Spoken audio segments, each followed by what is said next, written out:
So when I found out I was going to start, maybe have to think about singing the role, I started looking at videos on YouTube and listening to recordings.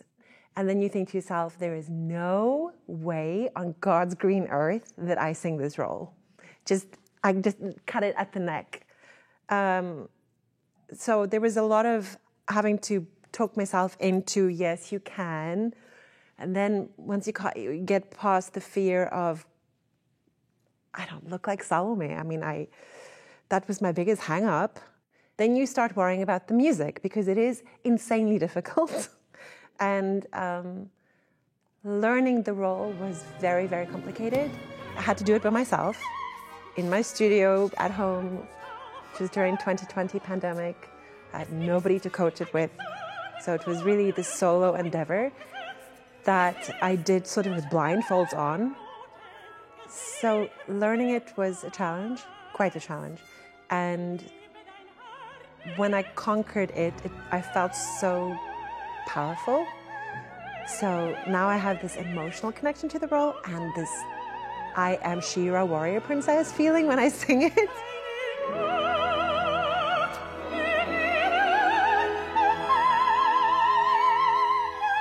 Well, I think Salome is, first of all, a very disturbed human, a very disturbed young person. And I think what makes this production in particular so effective is the 7 Veiled Dawns, which consists of these 6 mini versions in which you maybe catch a glimpse of how a fragile mind is corrupted by perversity and how you turn this innocent, perfect little girl into a monster. I think she's really a victim of circumstance. But when I saw the Dawns, I understood my role and I understood what's expected. And then once I was able to slip into the costume and they put this velvet dress on me with this beautiful collar and this little bow and then this incredible wig, all of a sudden I was able to see myself as a 6-year-old girl. And it was sort of like an instant awakening of what it was like to be young and how impressionable you are and how we are all formed by what we're exposed to in life. It's intense, and I wake up in the middle of the night sweating, like with horrendous dreams. I mean, dreams that feel like more like memories. So I'm a little bit horrified by that. But then I just reach over and I nestle with my puppy, and she makes everything better. I take care of her, she takes care of me. It's kind, it's uncomplicated, and it's unconditional. We go on walks. There's a really nice entrance into Riverside Park where we live, and then she just frolics. No. And watching her run or smell, it just brings you back to earth. Especially now, the springtime, everything's blooming, it's beautiful, and it's just peaceful. And I love observing the world through her little eyes. It's wonderful. After I go home and meet the puppy, I will cook for my wife, which is my ultimate favorite thing to do at the end of the day. I will go grocery shopping. I do that every day. It's a habitual quotidian activity. I love to see what's in season, and then I will just pick things and then make something beautiful for dinner for Isabel. I call that decompression. My baking endeavors didn't start until 2020. I told you, Salome happened during a very emotional time in my life. And yes, like everybody else in the world, I had to go, search for flour because there was none to be had. And so I made this crepe cake, and I loved how long it took because I like to be engaged. From there, I taught myself how to make French les macarons.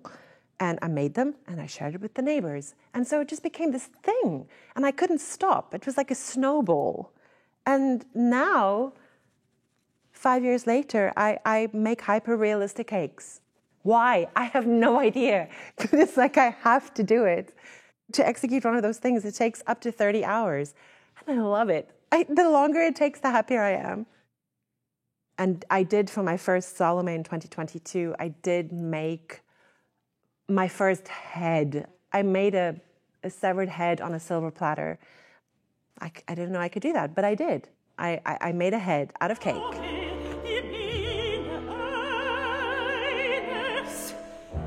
The music of Strauss is not an instant connection. Maybe it is for other people, but it definitely wasn't for me. It's extremely difficult to learn this musical language.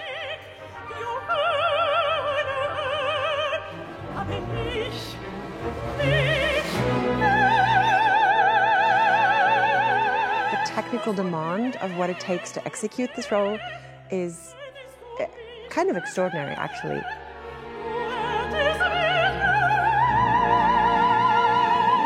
It's like a 140-minute sprint, because once you start, you don't stop, and you have to cross the finish line. There's no time for a little water break or, oh my gosh, I'm too tired, I cannot go on, or something like this, you know. It's sort of like sink or swim, and that just requires so much stamina.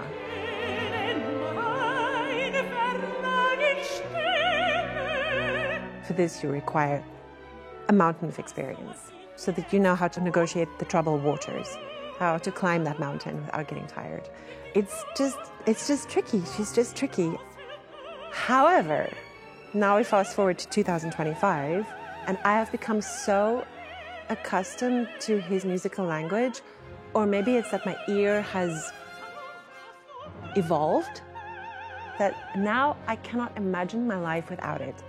I wake up in the middle of the night and I can hear the orchestration. I can hear where the melodies reside, where one instrument takes over from another one, and that becomes extremely addictive. It's sort of something I crave now. I want it.